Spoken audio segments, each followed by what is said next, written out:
Hello and welcome to Kruse Training and Kruse Analysis.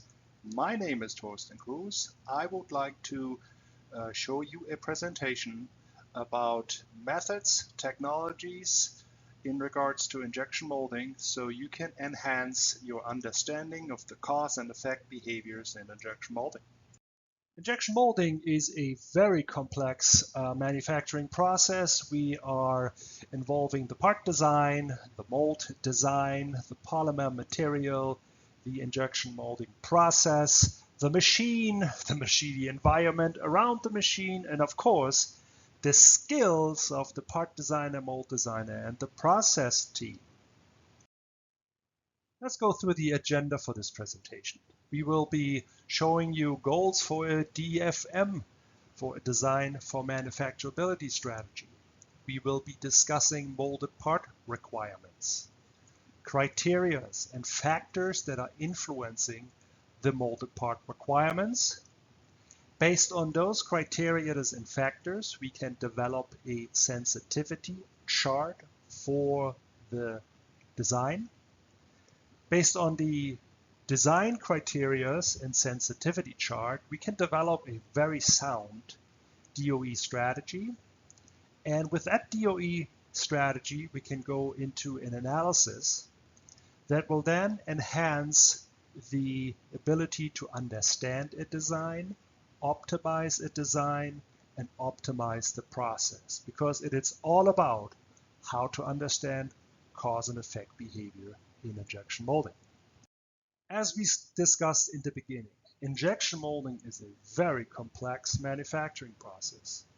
We are dealing with the part design, the mold design, and the processing. And on top of that, we have many different injection molding processes that can be done with injection molding, from regular thermoplastic and thermoset molding, rubber, silicone, chemical foaming, all the way down to insert and overmolding, two-shot, gas assist, water assist, all the MIM and PIM and SIM molding technologies, from co-injection, bi-injection, polyurethane, and even nowadays we can integrate into the simulation the actual 3D cylinder simulation integration. That means we can identify, if we integrate and model the CAD for the cylinder assembly, we can identify compression behavior of the material in front of the screw, the true pressure drop through the system, and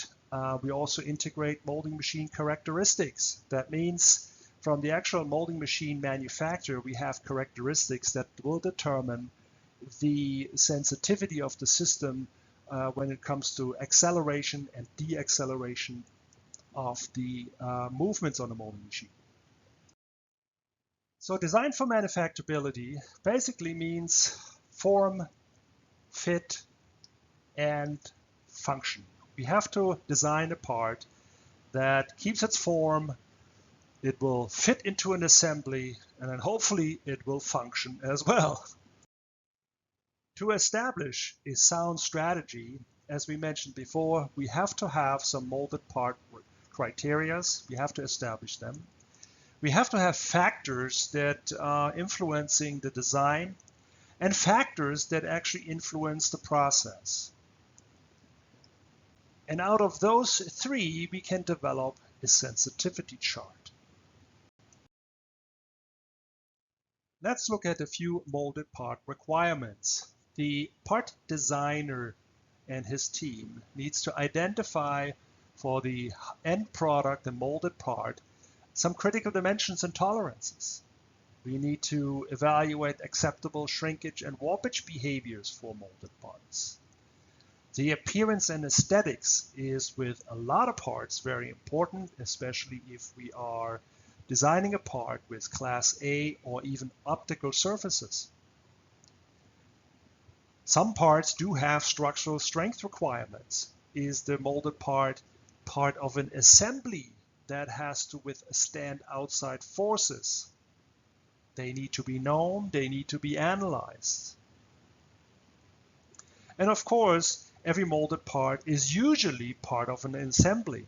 So we not only need to worry about a particular molded part, we need to worry about the entire assembly, and the entire assembly should reflect on the single part design. Let's talk a little bit about the factors that can influence a molded part quality from a design perspective. We have overall production numbers, number of cavities, the layout based on the on-site actions, parting line location. Are we going to design a tool with cold runners or hot runners? The shapes and sizes of runners, the number of gates, the location and sizes, draft angles, undercuts, the overall mold size, the mold steel selection, the cooling layout. All of this will impact the part design and how to optimize a part design.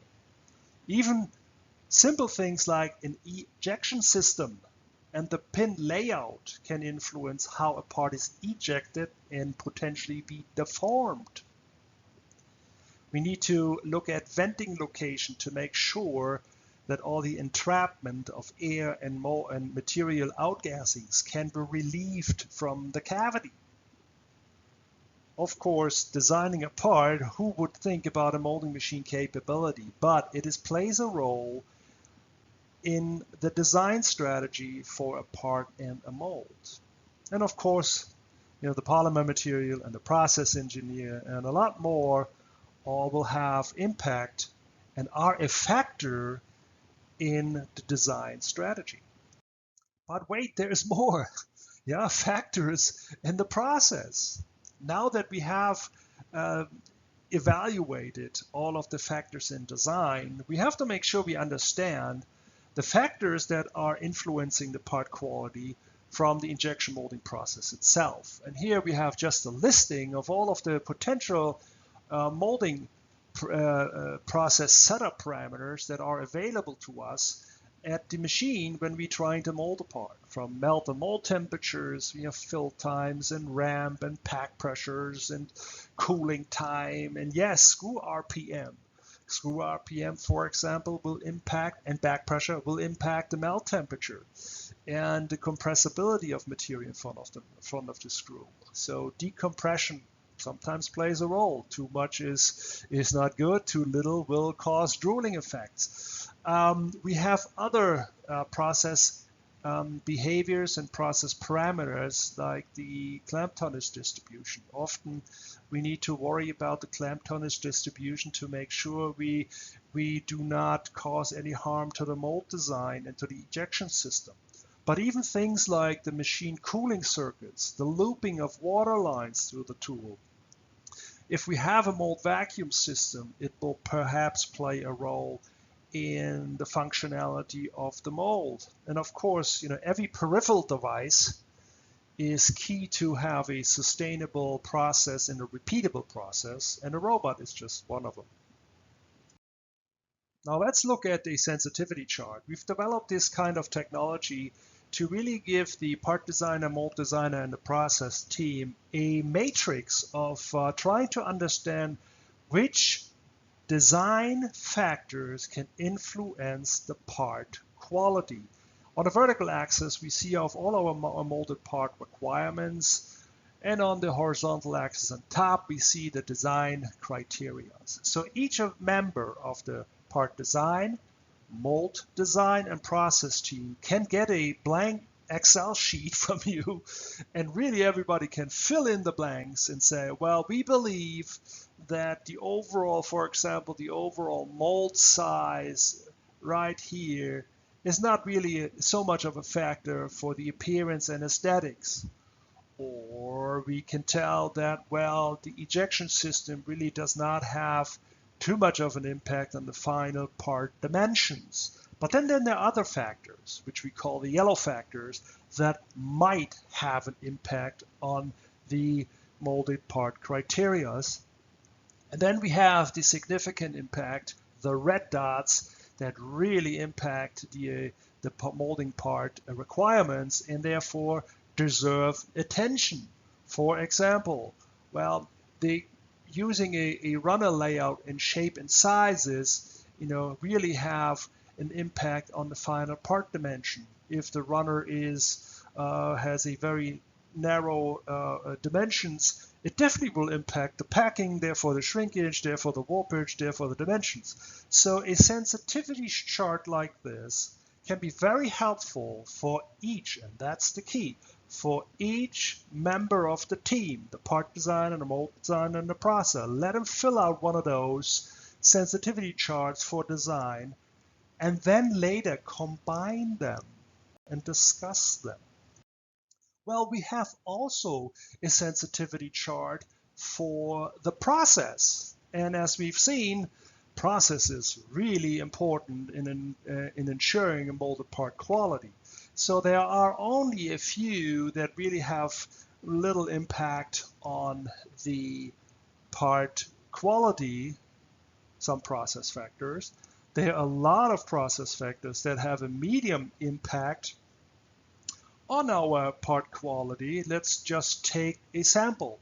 For example, let's take the fill time. The fill time could have a medium impact on the product weight. So does the mold temperature and melt temperature. Now then we have our red dots again that have a significant impact on the quality of the molded part, and there's definitely melt and mold temperature have an impact on the aesthetics, so the texture of the part, the final part dimensions, the structural integrity, the weld line strength. And again, what is very important, to hand out one of those unfilled sensitivity charts to every member of the team, and they can fill it out, and at the end you have a meeting with all factions, part design, mold design, and processing, to try to combine the sensitivity charts for the design and the process from all parties into two sensitivity charts that are agreed upon, and based on these sensitivity charts you can develop the forthgoing strategy. So these combined sensitivity charts should lead to a complex, comprehensive sensitivity chart will guide the DOE strategy. Yeah? And performing an injection molding DOE analysis will enhance the understanding of the cause and effect behaviors injection molding. So again, a very simple strategy is going from a DFM, design for manufacturability, from a part design perspective, then develop the molded part requirements. From there, you develop the sensitivity charts, yeah? The sensitivity chart for the design, sensitivity chart for the process. That information will lead into a DOE strategy. Here's a very simple example just to show you how you can imply and use a DOE strategy. A very simple part that is part of an assembly that needs to be as flat as possible. So we have here basically a three-wing guide. Yeah, the dimensions are on screen. The material is ABS, the melt temperature 260, mold temperature 60, fill time 0.24 second, and a pack time of 3.32 seconds. So a DOE strategy was set up, and here just a quick reminder, short shots are important. If you have the opportunity to mold a part on a machine, make short shots to compare it to your simulation. Based on the initial analysis from the system using a software, the software basically simulated a total warpage behavior in the inside of minimum of 0.1716 millimeter and the top end of 0.4397 millimeters. This warpage is unacceptable, and we need to try to minimize. Is there a way to minimize this through a sound strategy, DOE strategy? Here's a typical DOE setup strategy I want you to see. We set up a strategy right here with 3 levels, 3 control factors, and we have 1 quality factor on the bottom. So the way this works is we have 3 levels, which basically means low, medium, and high. And the 3 control factors are fill time, melt temperature, and packing time. Okay? Those are the control factors. There are many more control factors you could choose from a list within inside the DOE strategy tab. So you can actually change mesh and material as well.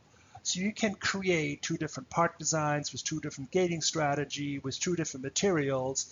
In addition to that, you can set up controlling factors like we have seen here on screen with 3 levels and 3 factors. So it can be getting very complex if you wanted to, but you also can run separate DOE analysis on different part designs and gating strategies as well.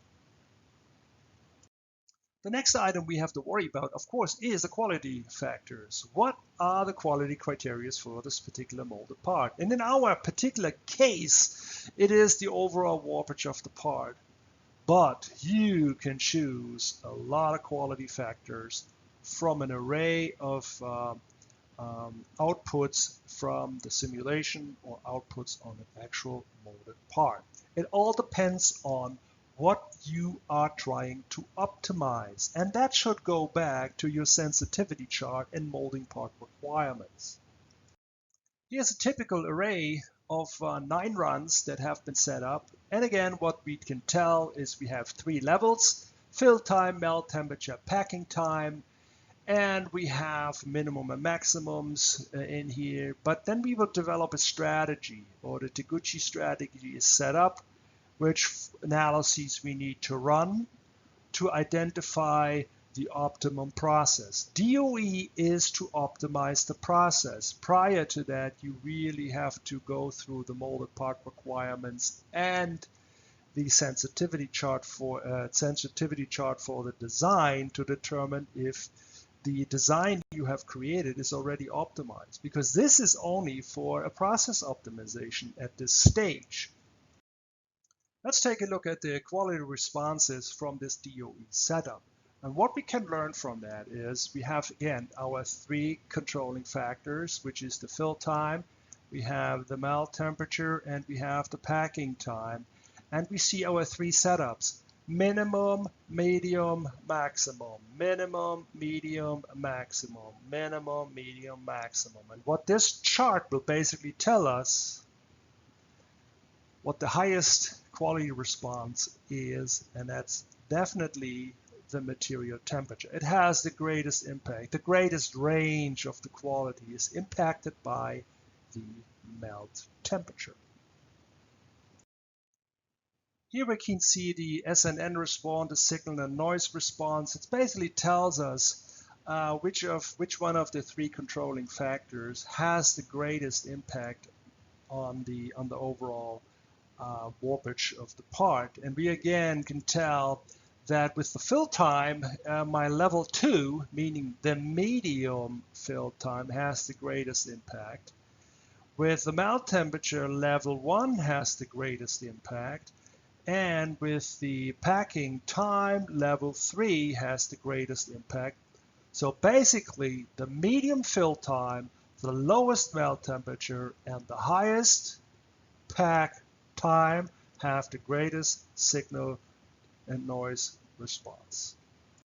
Now, when these DOE analysis has concluded, we can determine here at the end result at this column which one of the factors, which one of the runs has the greatest impact on the warpage, basically the minimum warpage. And we can tell from the original design, remember, we had 0.4397 millimeter total warpage, and the optimized run shows 0.3987 millimeters, so a significant drop of at least close to 10%.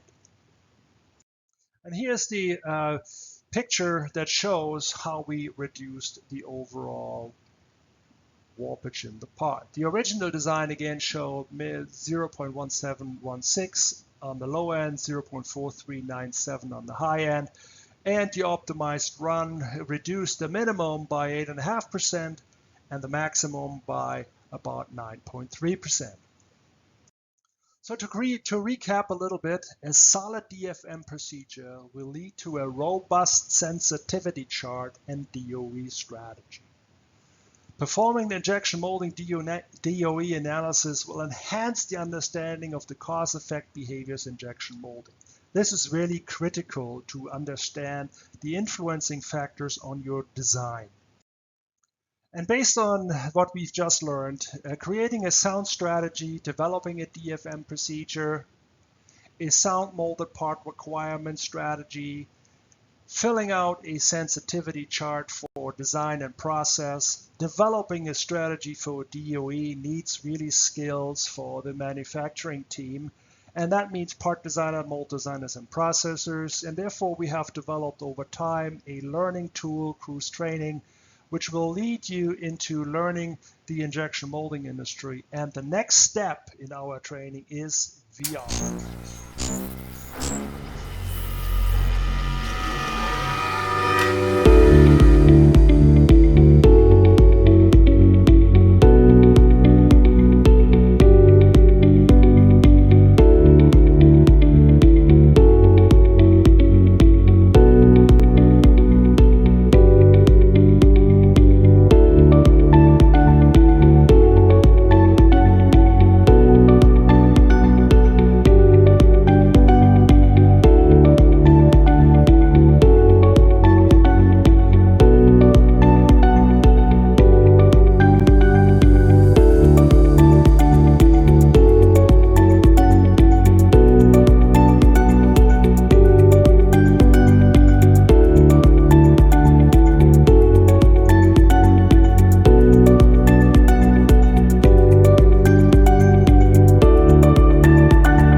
Yes, thank you very much for your time today. I appreciate very much. And if you need help, questions, don't hesitate to ask us at Kruse Analysis or Kruse Training. We are here to help. That's our mission. Thank you.